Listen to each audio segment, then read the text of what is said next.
তো আমি কি মাঠ থেকে এত আলু পেয়েছি সত্যি করিয়ে না চুরি করেছি, চলো ভিডিওটা দেখতে হবে। তো হ্যালো এভরিওয়ান, তোমরা কেমন আছো? আশা করি তোমরা অনেক অনেক ভালো আছো। তো আমি নতুন আমার একটা ভিডিও নিয়ে চলে এসেছি। তো এখানে সকাল সকাল আমি ঘুম থেকে উঠে মুড়ির তরকারি বসি। আমি আগে দুটো মুড়ি খেয়ে নিই।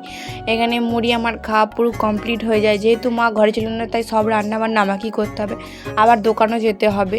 তো সেই জন্য একটা ডিম সেদ্ধ বসিয়ে দিয়েছিলাম খাওয়ার জন্য। তো এখানে দেখতেই পাচ্ছ ডিম সেদ্ধ আমার হয়ে গেছে, খেয়ে নিই। আর খেয়ে নিয়ে আমি বেরোবো দোকান।